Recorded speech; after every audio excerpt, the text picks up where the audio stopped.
Vele, capítulo 1. El silencio en la granja noruega es conocida por su tranquilidad, por sus fiordos profundos que cortan la tierra como cicatrices antiguas, por su nieve perpetua en las cimas y por una seguridad social que hace sentir a sus ciudadanos intocables. En 1999, la idea de un crimen violento, de una ejecución a sangre fría, era algo que sucedía en las películas o en otros países lejos de la paz escandinava.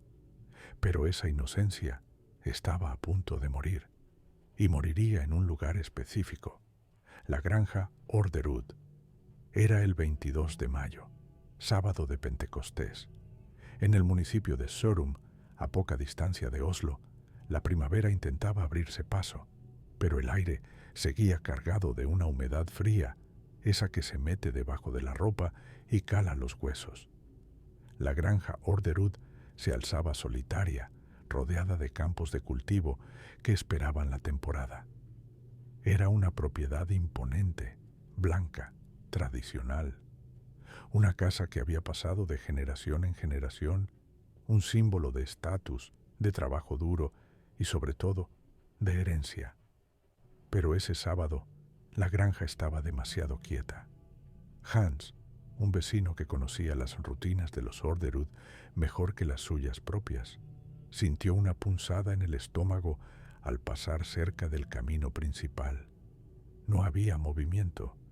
No se veía a Christian, el patriarca de 81 años, revisando las cercas o caminando con esa postura rígida y orgullosa que lo caracterizaba. No se veía a Marie, su esposa, cuidando de las flores que empezaban a brotar cerca del porche. El coche de su hija, Anne Orderud Paust, estaba aparcado allí. Anne, que trabajaba en el Ministerio de Defensa y del Exterior, solía visitar a sus padres, pero el coche parecía llevar horas inmóvil, como si hubiera sido abandonado con prisa. Hans detuvo su paso. El viento movía las ramas de los árboles desnudos, creando un sonido similar al de huesos chocando entre sí. El silencio no era paz. El silencio era una advertencia. Decidió acercarse. Sus botas crujieron sobre la grava del camino de entrada. Gritó un «Hola», que se perdió en el aire gris. Nadie respondió. Las cortinas de la casa principal estaban echadas, pero una luz, una lámpara solitaria en el salón, seguía encendida a pesar de que era de día. Eso fue lo primero que le heló la sangre. Christian era un hombre ahorrativo, estricto. Jamás dejaría una luz encendida sin razón. Hans subió los escalones del porche. La madera vieja gimió bajo su peso. La puerta principal, una sólida pieza de roble, estaba entreabierta, solo unos centímetros. Una invitación oscura hacia el interior. «¿Christian? ¿Marie?», llamó de nuevo, esta vez con la voz temblorosa.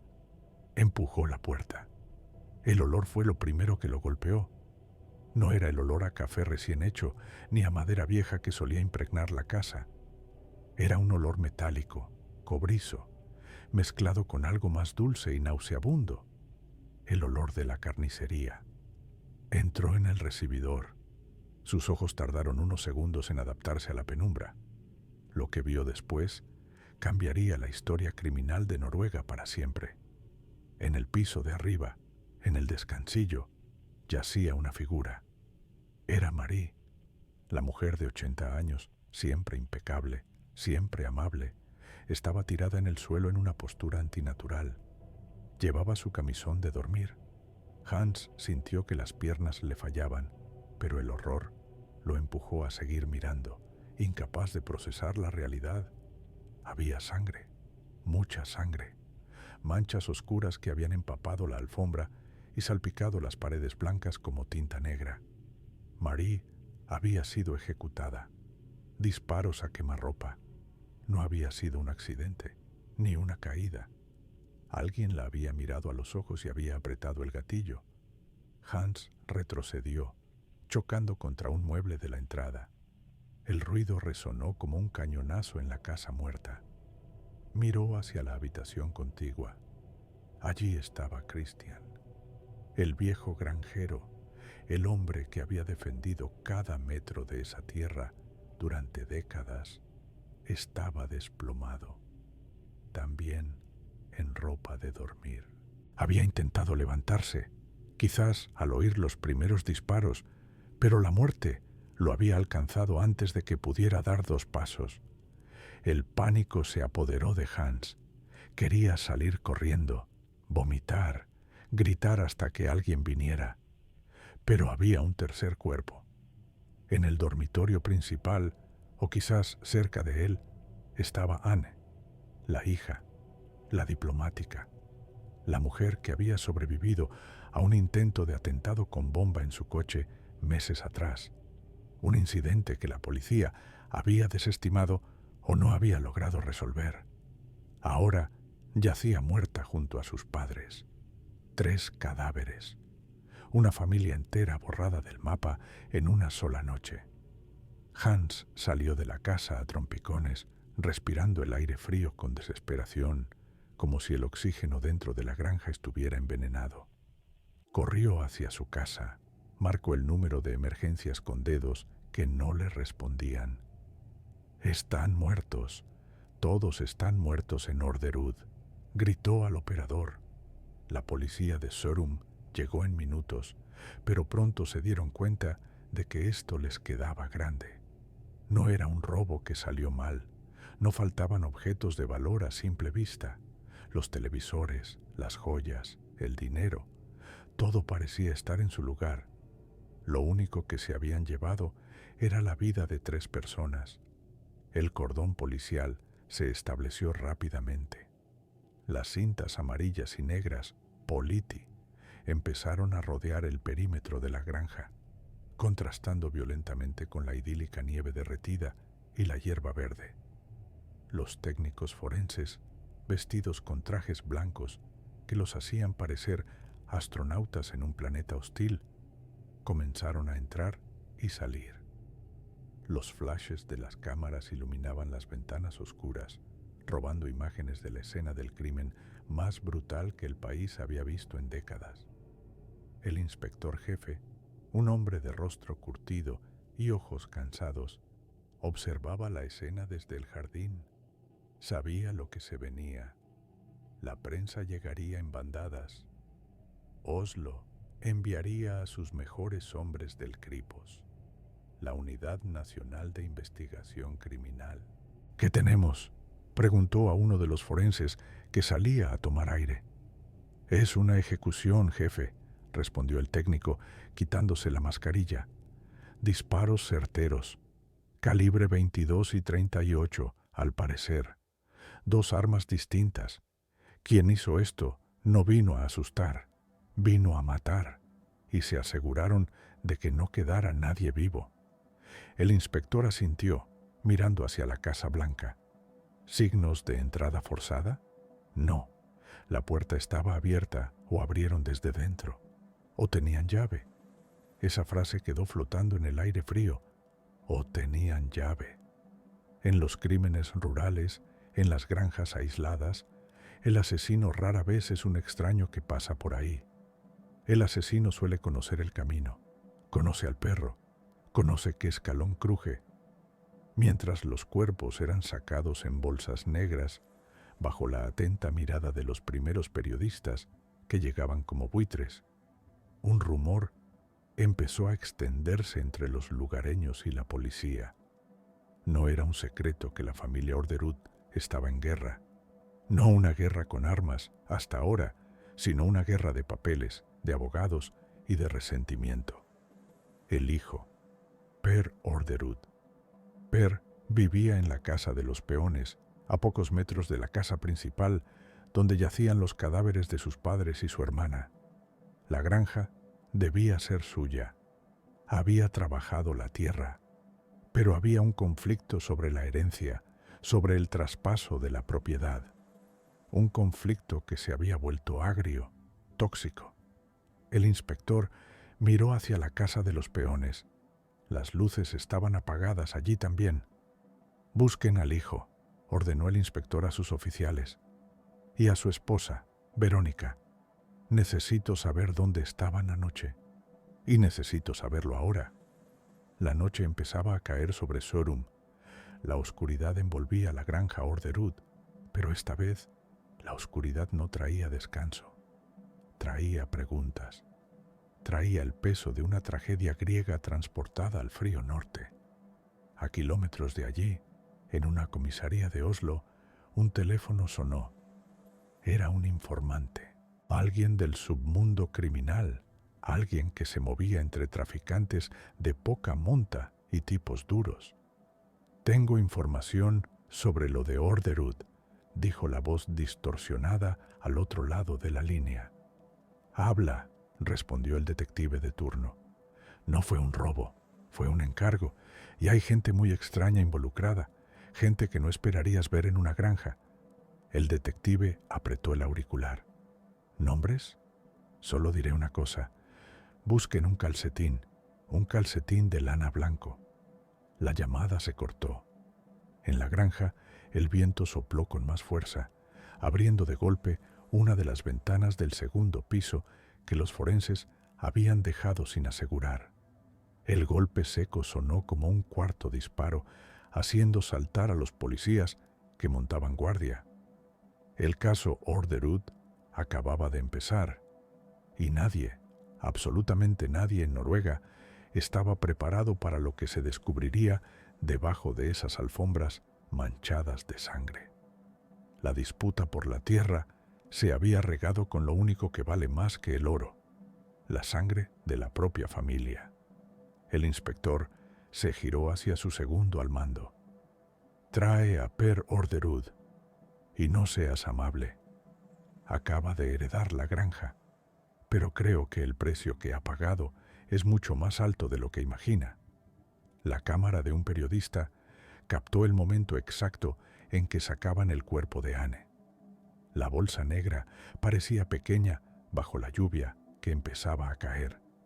La hija pródiga había vuelto a casa para morir, y su hermano estaba a solo unos metros de distancia, en silencio.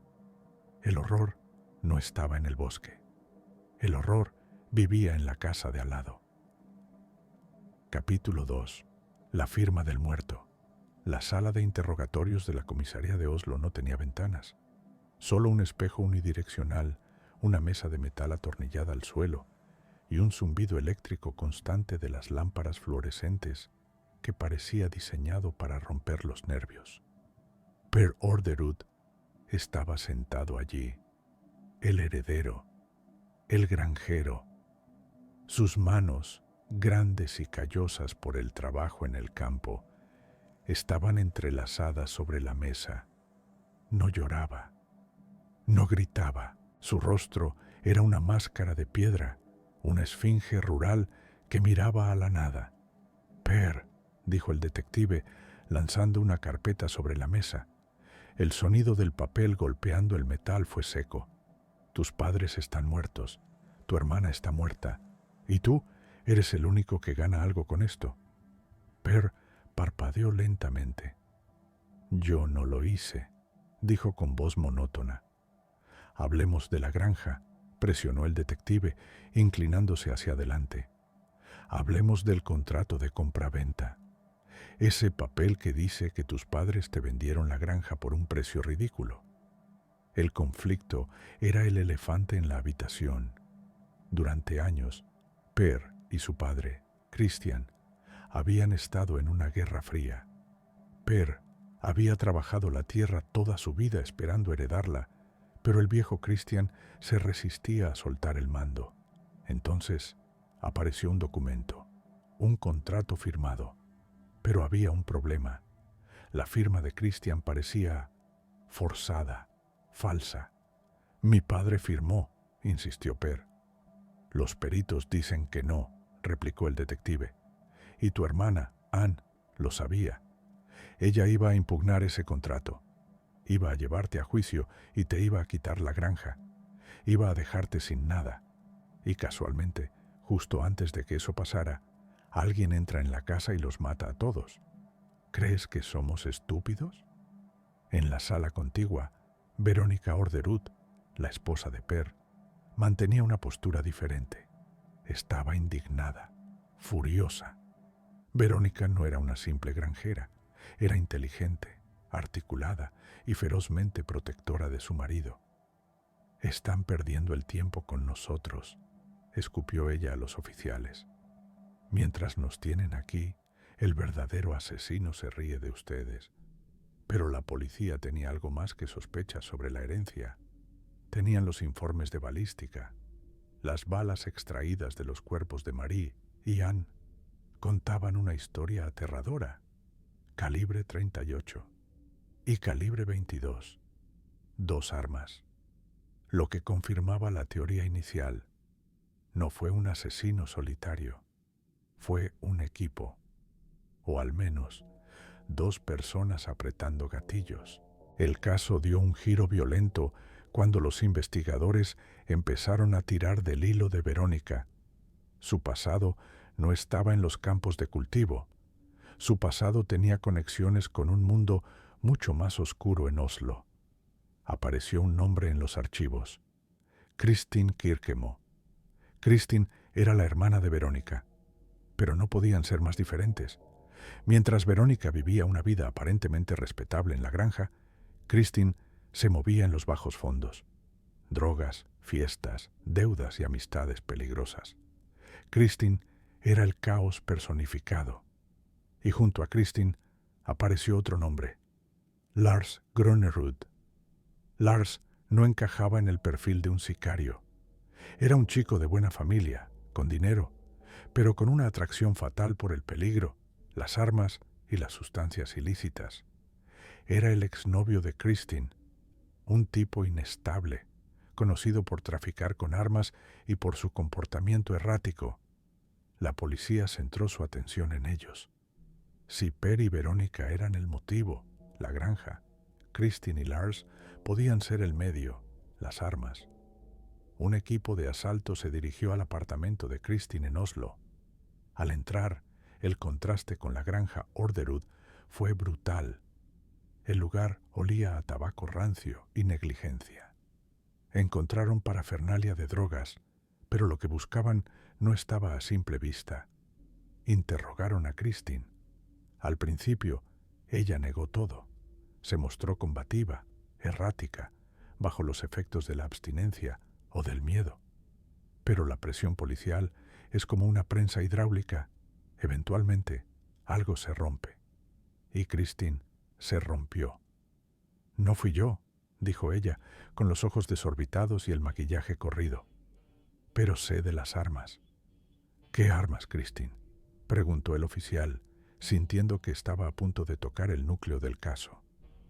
Lars. Lars consiguió las armas, un revólver calibre 38 y una pistola calibre 22, los calibres exactos. Kristin empezó a hablar, y lo que salió de su boca fue una historia de locura que mezclaba la codicia rural con la violencia urbana. Contó sobre una fiesta de Navidad en la granja Orderud, una fiesta surrealista donde la familia respetable y los amigos drogadictos de Oslo se mezclaron. Dispararon las armas, confesó Kristin. En el bosque, detrás de la granja, estaban practicando. La policía se quedó helada. ¿Practicando? ¿Una familia de granjeros practicando tiro al blanco con armas ilegales en Navidad? ¿Quiénes disparaban?, preguntó el oficial. Todos. Per, Verónica, querían saber cómo usarlas. Dijeron que era por seguridad, pero... Kristin dudó, temblando.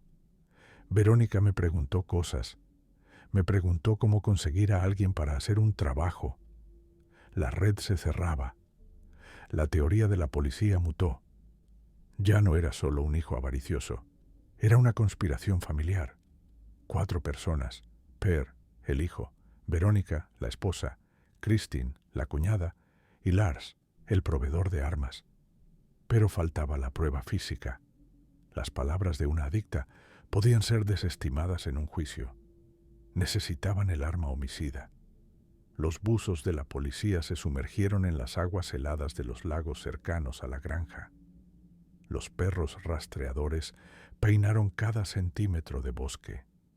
Y entonces llegó el hallazgo que nadie esperaba, pero no fue un arma. Fue el calcetín, ese calcetín blanco de lana del que hablaba el informante.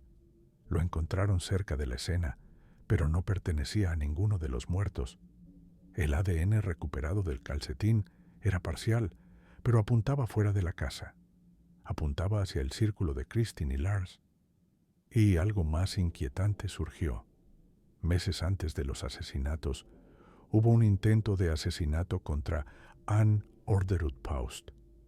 Alguien había puesto una bombona de gas propano conectada al tubo de escape de su coche, y más tarde encontraron explosivos debajo de su vehículo. Anne había vivido aterrorizada sus últimos meses. La policía local lo había tratado como incidentes aislados o amenazas vacías. Ahora, con 3 cadáveres en la morgue, esos incidentes cobraban un sentido macabro. Llevaban meses intentando matarla. Anne era el objetivo principal. Sus padres fueron daños colaterales porque estaban en el lugar equivocado. O quizás tenían que morir para que el testamento falso no pudiera ser disputado por nadie. La prensa noruega estalló. Las portadas de los periódicos mostraban las fotos de los 4, Per, Verónica, Christine y Lars. El cuarteto de la muerte, titulaban. La imagen de la familia granjera trabajadora se había desmoronado para revelar un núcleo podrido de avaricia y narcóticos. Pero justo cuando la policía se preparaba para formalizar los cargos contra los 4, Lars Gronerud hizo un movimiento inesperado. Desde su celda, pidió hablar con el fiscal. «Christine miente», dijo Lars con una sonrisa nerviosa que no llegaba a sus ojos. «Ella no es una observadora inocente. Ella estaba allí. Y no solo ella». Lars afirmó que la noche de los asesinatos, él estaba en su casa, pero que Christine había salido, y que Christine había vuelto con ropa extraña. Y lo más importante, Lars afirmó saber dónde estaba el revólver calibre 38. «¿Dónde está Lars? No lo tengo yo. Lo tiene alguien que ustedes ni siquiera están buscando». El detective frunció el ceño. «¿De qué hablas?» «El arma nunca salió de la granja esa noche», susurró Lars. «Busquen mejor. Busquen debajo de las tablas del suelo de la casa de los peones». La policía corrió de vuelta a la granja Orderud, a la casa donde vivían Per y Verónica. Levantaron las tablas del suelo, rompieron paredes, destrozaron el lugar, buscando el revólver que condenaría a todos. No encontraron el arma, pero encontraron algo peor. Escondido detrás de un panel falso en el sótano, encontraron un zapato deportivo, talla 42. La suela tenía un patrón específico, un patrón que coincidía perfectamente con una huella de sangre seca encontrada junto al cadáver de Marie Orderud. Una huella que había pasado desapercibida entre el caos de la escena. El zapato pertenecía a Verónica. El silencio en el sótano fue absoluto.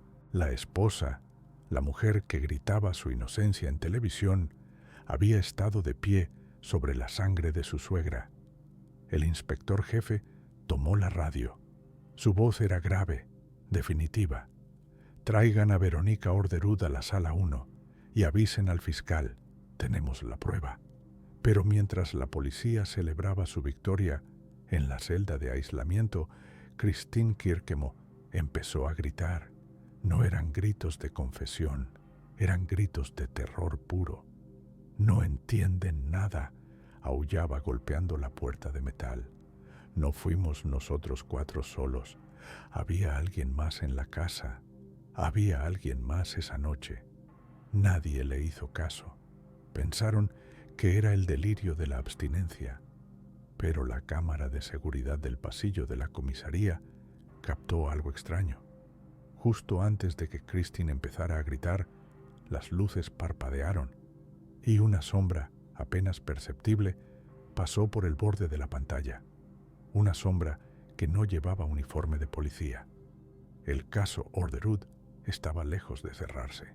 Lo que parecía una disputa familiar se estaba transformando en algo mucho más siniestro. Alguien estaba moviendo los hilos desde fuera de la cárcel, y ese alguien acababa de entrar en la comisaría. Conde, capítulo 3. El teatro de las sombras. El juicio comenzó como un espectáculo y terminó como una película de terror psicológico. La sala del tribunal en Noruega estaba abarrotada. Periodistas de toda Europa se apretujaban en los bancos de madera, sudando bajo los trajes, ansiosos por ver a los monstruos. Y allí estaban, los cuatro, sentados en fila, pero separados por abismos de odio. Per, el hijo, seguía con su máscara de granjero estoico, mirando al vacío como si estuviera contando ovejas invisibles. Verónica, a su lado, vestía de negro, con la barbilla alta, emanando una arrogancia fría que helaba a los jurados. Christine, la hermana, era un manojo de nervios, temblando, mordiéndose las uñas hasta sangrar. Y Lars, el proveedor de armas, miraba a todos con desprecio, sabiendo que él era el eslabón más débil y, a la vez, el más peligroso. El fiscal se levantó. No necesitaba gritar. Los hechos gritaban por sí solos. «Señores del jurado», dijo señalando a los cuatro, «no están viendo a una familia, están viendo una empresa criminal, una empresa fundada sobre la codicia y sellada con plomo». Los testimonios empezaron a volar como cuchillos. La estrategia de la defensa se desmoronó al instante. Era un todos contra todos. Christine acusó a Per y Verónica. «Ellos lo ordenaron», sollozó en el estrado. «Querían la granja. Verónica me dijo que sus suegros tenían que desaparecer. Me pidió pastillas para dormir, me pidió veneno y al final pidió balas». Verónica, sin perder la compostura, miró a su hermana con asco. «Es una drogadicta», declaró con voz calmada. «Miente para salvarse. Ella y su novio Lars lo hicieron para robarnos. Nosotros estábamos durmiendo». Lars, al verse acorralado, soltó la bomba que cambió el ritmo del juicio. «¿Drogadicta? Sí, lo éramos. Pero no somos asesinos profesionales. Miren las fotos de la autopsia. Miren los disparos». El abogado de Lars proyectó las imágenes de la escena del crimen. El silencio en la sala fue absoluto. Marie y Christian Orderud habían recibido disparos en la nuca y el pecho. Ejecuciones limpias. Anne, la hija, igual. ¿Creen que un par de drogadictos con síndrome de abstinencia tienen este pulso?, preguntó Lars, mirando directamente al juez. ¿Creen que entramos allí sin dejar ni una sola huella dactilar, sin dejar ADN, salvo ese maldito calcetín plantado? No fuimos nosotros. O al menos, no fuimos solo nosotros. La teoría del quinto hombre cobró vida. La policía había ignorado esa posibilidad al principio, cegada por la evidencia circunstancial. Pero ahora las piezas no encajaban. La ejecución había sido demasiado perfecta, demasiado militar. Y entonces ocurrió el incidente en la celda. Días después de la declaración de Lars, Christine amaneció gritando. Los guardias corrieron a su celda de aislamiento. La encontraron acurrucada en un rincón, con los ojos en blanco. Sobre su cama, alguien había dejado un objeto. No era un arma, era una foto Polaroid, una foto antigua de la granja Orderud, tomada desde el bosque.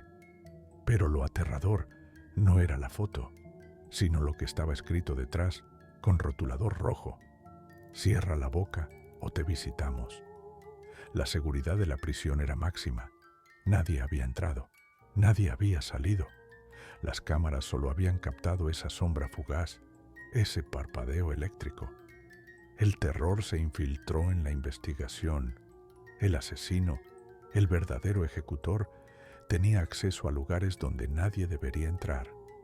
El inspector jefe, el mismo que había visto la escena en la granja, sintió un escalofrío. Recordó la llamada del informante. Gente extraña, gente que no esperarías ver. Empezó a revisar los archivos viejos, los archivos de Anne Orderud Paust, su trabajo en el Ministerio de Defensa. Anne manejaba información sensible. Tenía conexiones con la inteligencia, con diplomáticos, con gente poderosa. ¿Y si la granja era solo una excusa? ¿Y si el conflicto de herencia fue la cortina de humo perfecta para un asesinato político? Esa noche, el inspector se quedó solo en la oficina. La lluvia golpeaba los cristales. Tenía sobre la mesa el registro de llamadas del teléfono fijo de la granja Orderud. Había una llamada, realizada horas antes de los asesinatos. Una llamada corta. 3 segundos. El número había sido rastreado a una cabina telefónica en Oslo. Una cabina situada frente a un bar, conocido por ser el punto de reunión de la mafia yugoslava. El inspector marcó el número de la cabina, solo por inercia. Sabía que nadie contestaría, pero la línea dio tono. 1, 2, 3. Alguien descolgó al otro lado. El inspector se quedó paralizado. Solo se escuchaba respiración, una respiración pesada, tranquila, y de fondo, una música suave, casi imperceptible. ¿Quién es?, preguntó el inspector. Una voz grave, con un acento marcado, respondió. «Estás cavando en el lugar equivocado, policía». «¿Quién habla?» «Ya tienes a tus culpables, el granjero y su puta, la yonki y el loco. Cierra el caso, o el caso te cerrará a ti». La línea se cortó. El inspector soltó el teléfono como si quemara. Su corazón latía desbocado. «Cierra el caso». No era una advertencia amistosa. Al día siguiente, un testigo sorpresa apareció en la fiscalía. Un vecino que vivía a 2 kilómetros de la granja Orderud. Un anciano que no había querido hablar antes por miedo. «Vi un coche», dijo el anciano, con las manos temblorosas sobre el bastón. Esa noche. Eran las 2 de la mañana. «¿El coche de Lars?», preguntó el fiscal. «No», negó el anciano. «Conozco el coche de ese chico ruidoso». Esto era diferente. Era un coche negro, grande, un sedán. Estaba aparcado en el camino forestal, con las luces apagadas. «¿Vio a alguien?» «Vi a un hombre salir. Llevaba algo en la mano. Parecía una bolsa larga. Caminó hacia la granja, y 10 minutos después escuché los disparos. Pum, pum, pum, rítmicos. No fue un tiroteo, fue trabajo. Y luego el hombre volvió, subió al coche y se fue despacio, sin prisa. El testimonio del anciano destruía la cronología de la policía. Si ese coche existía, Lars y Kristin eran, en el mejor de los casos, cómplices o chivos expiatorios. El verdadero tirador era un fantasma, pero el horror real llegó cuando la policía decidió investigar el camino forestal que mencionó el anciano. Fueron con detectores de metales, buscando casquillos que se les hubieran pasado. No encontraron casquillos, encontraron una tumba, no una tumba humana, una tumba pequeña, recién cavada, escondida bajo unas ramas de abeto. Al remover la tierra, el hedor fue insoportable. Dentro había un perro, el perro de los Orderud, que había desaparecido semanas antes de los asesinatos. El perro no había muerto de causas naturales. Le habían cortado la garganta, y dentro de su boca, cosida con hilo de pescar, había una nota plastificada. El forense extrajo la nota con pinzas bajo la luz de las linternas en medio del bosque oscuro. El papel estaba manchado de sangre y tierra, pero la tinta seguía legible. Era una lista. 1. Christian. 2. Marie. 3. Ann. 4. Había un cuarto nombre. El nombre estaba escrito con una caligrafía diferente, más temblorosa, como si quien lo escribió dudara. El inspector leyó el cuarto nombre y sintió que el suelo se abría bajo sus pies.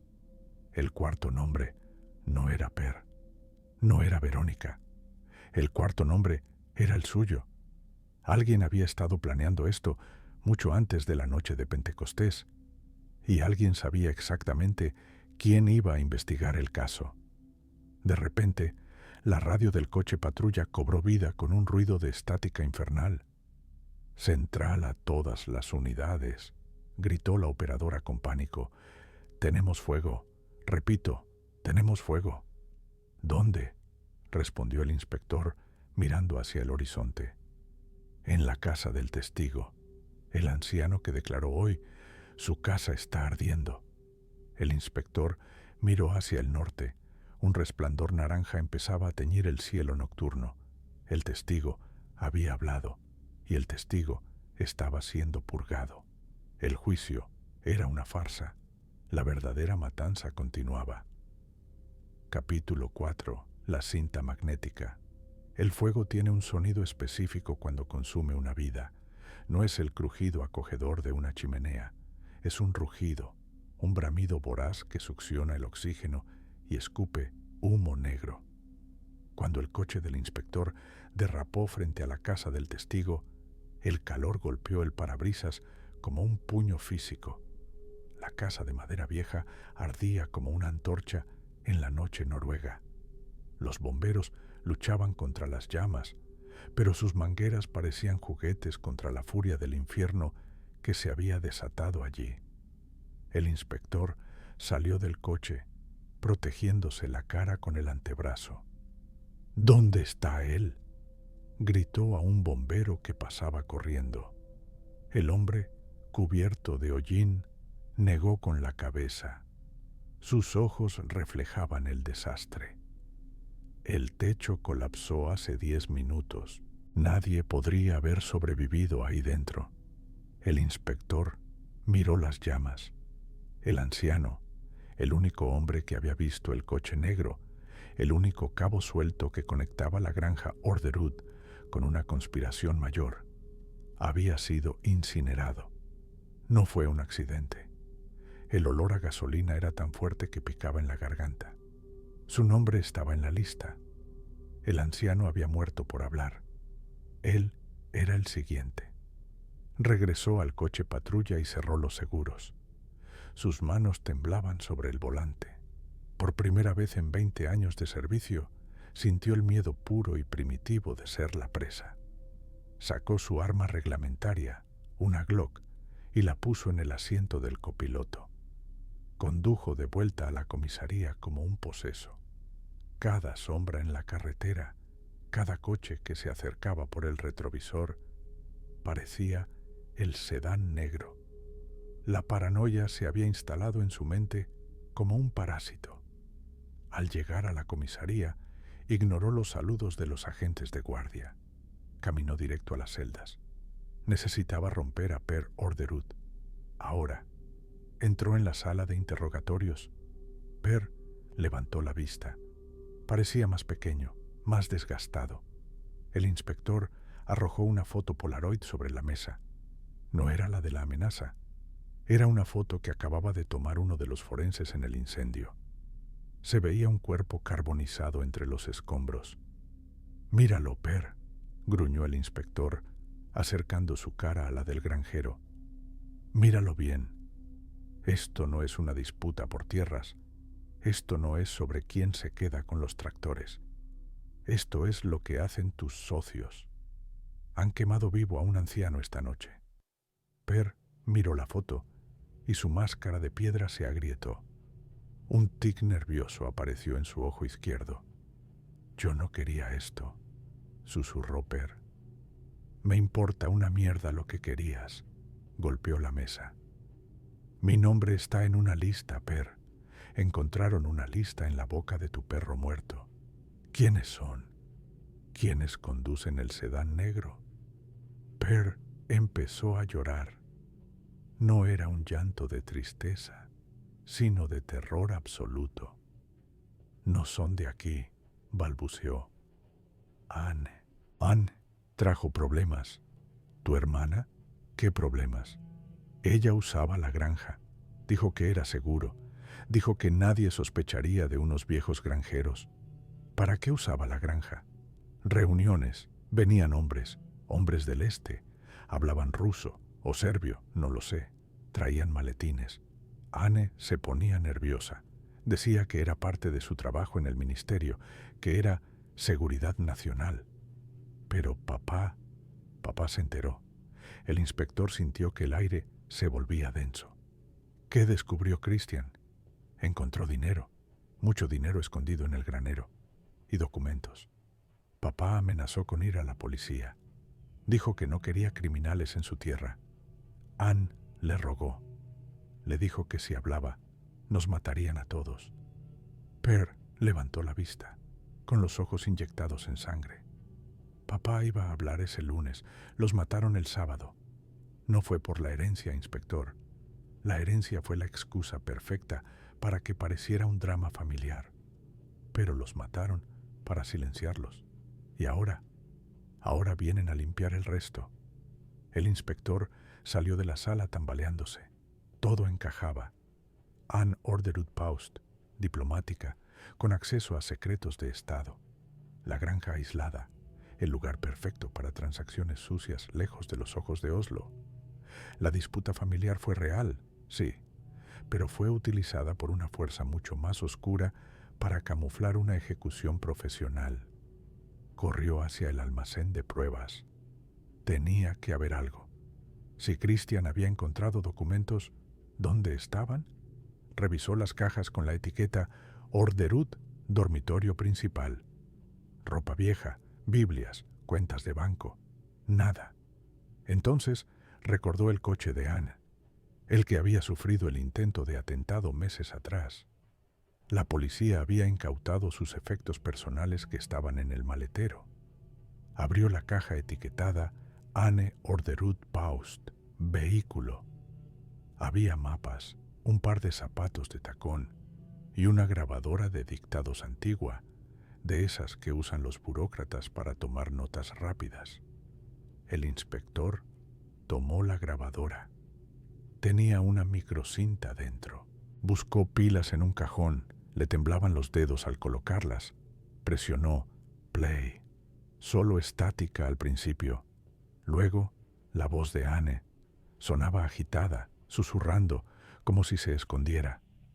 Es el 21 de mayo. Si algo me pasa, esto es mi seguro.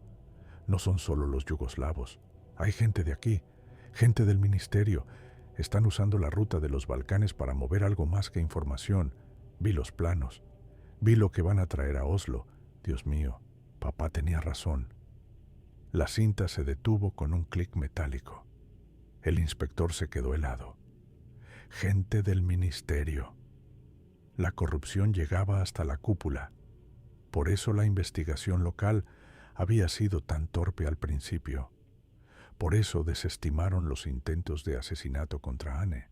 Estaban protegiendo la operación. De repente, la luz del almacén parpadeó. Una vez, 2 veces. Y luego, oscuridad total. El zumbido de la electricidad murió, dejando un silencio sepulcral en el sótano de la comisaría. El inspector soltó la grabadora y sacó su arma. Su respiración sonaba demasiado fuerte en sus propios oídos. No era un fallo eléctrico. La comisaría tenía generadores de emergencia. Alguien los había cortado. Escuchó pasos. No eran los pasos pesados de un policía con botas. Eran pasos suaves, rítmicos, suelas de goma sobre el linóleo. Venían del pasillo principal. «¿Quién anda ahí?», gritó el inspector, apuntando a la negrura. Nadie respondió, pero escuchó un sonido inconfundible, el sonido de una corredera de metal deslizándose hacia atrás y volviendo a su lugar.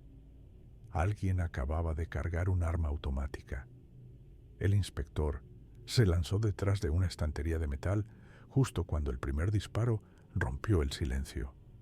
No fue un disparo normal, fue un fut sordo, silenciador. Las balas impactaron contra los estantes, haciendo saltar chispas que iluminaron brevemente la estancia. En ese destello de luz estroboscópica, el inspector vio algo que le heló la sangre. No era un solo atacante, eran 3, vestidos de negro táctico, con visores nocturnos. Se movían como una unidad militar. Estaban barriendo la habitación. Venían a por la cinta y venían a borrarlo a él. El inspector se arrastró por el suelo, buscando la salida de emergencia del fondo. Tenía la cinta apretada en su mano izquierda y la pistola en la derecha. Llegó a la puerta trasera. Estaba cerrada con cadena. «¡Mierda!», susurró. Los pasos se acercaban. Podía oír sus respiraciones reguladas a través de las máscaras de gas. Estaban a 3 metros, a 2. El inspector apuntó hacia las figuras oscuras, sabiendo que tenía 6 balas contra 3 fusiles de asalto. Iba a morir en el sótano de su propia comisaría. Justo cuando su dedo empezaba a apretar el gatillo, su teléfono móvil, que llevaba en el bolsillo de la camisa, empezó a vibrar y a iluminarse con una luz azul brillante, rompiendo su camuflaje en la oscuridad. La pantalla iluminó su rostro. Los 3 láseres rojos de las armas de los sicarios convergieron instantáneamente en su pecho. El teléfono seguía vibrando. El nombre en la pantalla no era de su esposa, ni de su jefe. La pantalla decía, número desconocido. Y entonces, antes de que los sicarios dispararan, una voz resonó, no desde el teléfono, sino desde los altavoces de megafonía de la comisaría, que se encendieron con un chirrido agudo. «Agáchense», dijo una voz distorsionada. Una explosión ensordecedora voló la pared lateral del almacén. Ladrillos, polvo y fuego llenaron el aire. Los sicarios fueron lanzados hacia atrás por la onda expansiva. El inspector, aturdido, con los oídos pitando, miró hacia el agujero humeante que acababa de abrirse en la pared. La luz de la luna entraba por la brecha, y recortada contra la luz había una figura tendiéndole la mano. «Si quieres vivir, inspector, suelta la placa y corre». Capítulo 5. La paz de los sepulcros. El inspector no corrió. Fue arrastrado. La figura que lo sacó de los escombros tenía una fuerza inhumana. Lo lanzó al asiento trasero de un coche sin matrícula que esperaba con el motor en marcha entre la niebla y el polvo de ladrillo. El inspector, tosiendo sangre y con los oídos zumbando, intentó levantar la pistola. «Yo no haría eso», dijo el conductor. El inspector miró hacia adelante. El conductor no era un sicario. Llevaba un traje impecable, corbata de seda y unas gafas de montura fina que reflejaban las luces de la calle. Parecía un banquero o un ministro. «¿Quiénes son ustedes?», graznó el inspector, apretando la cinta magnética en su mano sudorosa. «Somos los que limpian el desorden», respondió el hombre del traje con calma, mientras el coche aceleraba, alejándose de las sirenas que empezaban a aullar alrededor de la comisaría destrozada. El inspector miró por la ventana trasera. La comisaría ardía, sus compañeros. «Nadie más murió, inspector. Evacuamos el edificio antes de la detonación. Solo murieron los 3 hombres que intentaron matarlo. Eran contratistas serbios, muy chapuceros». «¿Chapuceros?». El inspector sintió una oleada de ira. «Casi me vuelan la cabeza. Ese era el plan. Pero usted tiene algo que nos pertenece». El hombre del traje extendió la mano hacia atrás con la palma abierta. «La cinta, inspector». El inspector apretó el puño. «Esto es la prueba. Ann Orderud lo grabó todo. El tráfico de armas, la complicidad del gobierno. Si entrego esto, el caso se abre en canal». El coche se detuvo suavemente. No estaban en un callejón oscuro. Estaban en un lugar que el inspector conocía demasiado bien. El aparcamiento del Parlamento noruego. El corazón del poder. El hombre del traje se giró. Su rostro era inexpresivo, casi aburrido. Mire a su alrededor, inspector. ¿Cree que esto es una película? ¿Cree que usted va a ir a la prensa? ¿Pondrán la cinta y el gobierno caerá? El hombre soltó una risa seca. Si usted sale de este coche con esa cinta, será declarado terrorista.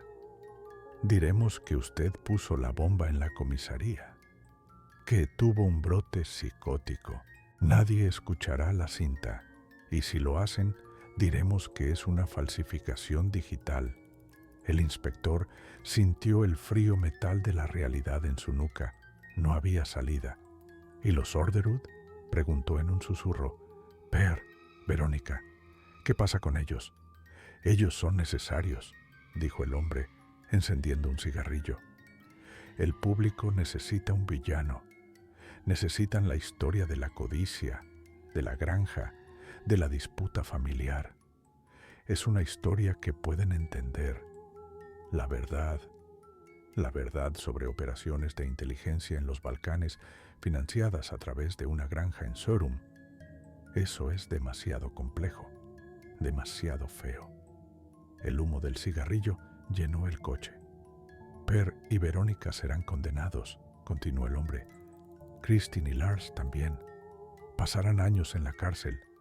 La granja quedará vacía y el país volverá a dormir tranquilo, pensando que el mal ha sido encerrado. Son inocentes de los asesinatos, dijo el inspector, sintiendo náuseas. Nadie es inocente, inspector. Ellos abrieron la puerta a gente peligrosa. Anne jugó con fuego. Per y Verónica dejaron que la avaricia los cegara ante lo que ocurría en su propio granero. Todos son culpables de algo. Nosotros solo elegimos el castigo. El hombre volvió a extender la mano. La cinta, o su vida. Y no hablo de morir.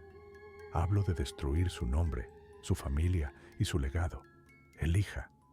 El inspector miró la pequeña cinta negra. Ahí estaba la voz de una mujer muerta pidiendo justicia. Pero fuera del coche, el edificio del Parlamento se alzaba inmenso, inamovible, eterno. Un monstruo de piedra contra el que no podía luchar.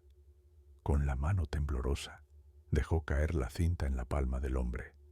El hombre asintió, guardó la cinta en su bolsillo y desbloqueó las puertas del coche. Ha tomado la decisión correcta para Noruega. Ahora, bájese. Y recuerde, esta noche usted estaba en casa. Sufrió una crisis nerviosa al enterarse del incendio. Se jubilará el mes que viene por razones médicas, con pensión completa. El inspector salió al aire frío de la noche. El coche arrancó y desapareció en la oscuridad, llevándose la verdad para siempre. Epílogo. 6 meses después. El juicio del siglo terminó. Per y Verónica Orderud fueron condenados a 21 años de prisión. Kristin Kirkemo y Lars Grønnerud también recibieron sentencias duras. Las cámaras de televisión captaron los rostros de los condenados. Confusión, ira, desesperación. Gritaron su inocencia hasta que las puertas de la cárcel se cerraron tras ellos. Nadie les creyó. La narrativa era perfecta. El calcetín, el zapato, la disputa. El ex inspector veía las noticias desde su pequeño apartamento en la costa. Había envejecido 10 años en 6 meses. Bebía whisky barato y miraba el mar, intentando ahogar el sonido de la voz de Anne en su cabeza. Pero el horror no había terminado. Una tarde llegó un paquete a su puerta, sin remitente. Lo abrió con cuidado. Dentro no había una bomba.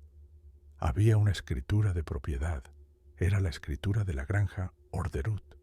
Junto al documento había una nota escrita a mano con una caligrafía elegante, la misma del hombre del traje. La granja necesita un cuidador, alguien que sepa guardar silencio. Es tuya. Disfruta de la paz. El inspector dejó caer el papel. Era una burla, un recordatorio final de que él también era parte del sistema ahora. Le habían dado el escenario del crimen como regalo de jubilación. Condujo hasta allí un día gris de noviembre. La granja Orderud estaba igual que aquel día de mayo. La casa blanca, los campos vacíos, el bosque oscuro al fondo. Bajó del coche.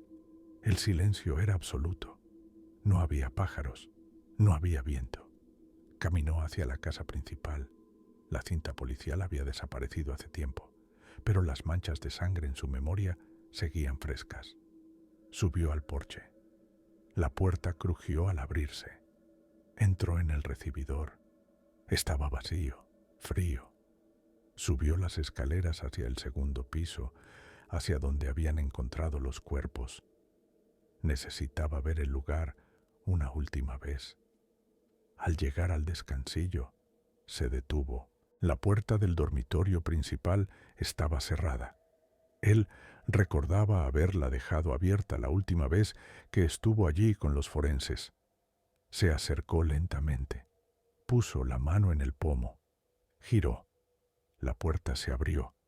En el centro de la habitación, sentada en una silla antigua de madera, había una muñeca de porcelana vieja con el vestido manchado de tierra, y en el regazo de la muñeca había un revólver, un calibre 38, el arma que nunca se encontró. El inspector sintió que se le helaba la sangre. No estaba solo. Nunca había estado solo en la granja. De repente, escuchó el sonido inconfundible de un piso de madera crujiendo detrás de él. Justo en la entrada de la habitación, se giró lentamente. En la sombra del pasillo no había un hombre de traje, no había un sicario. Había una figura anciana, con pijama, con sangre seca en el pecho. Christian Orderud lo miraba desde la oscuridad de la muerte, con los ojos vacíos y acusadores. «Te vendiste», susurró la aparición, o quizás fue el viento. O quizás fue la propia culpa del inspector rompiendo su mente. El inspector retrocedió, tropezando, cayendo al suelo junto a la muñeca y el revólver. Tomó el arma. Estaba cargada. Miró a la figura. Miró el arma. Fuera, la nieve comenzó a caer sobre Noruega, cubriendo la granja, cubriendo las huellas, cubriendo los secretos. Un manto blanco y perfecto para ocultar la podredumbre. Desde la carretera nadie escuchó el disparo. El caso Orderud estaba, por fin, cerrado.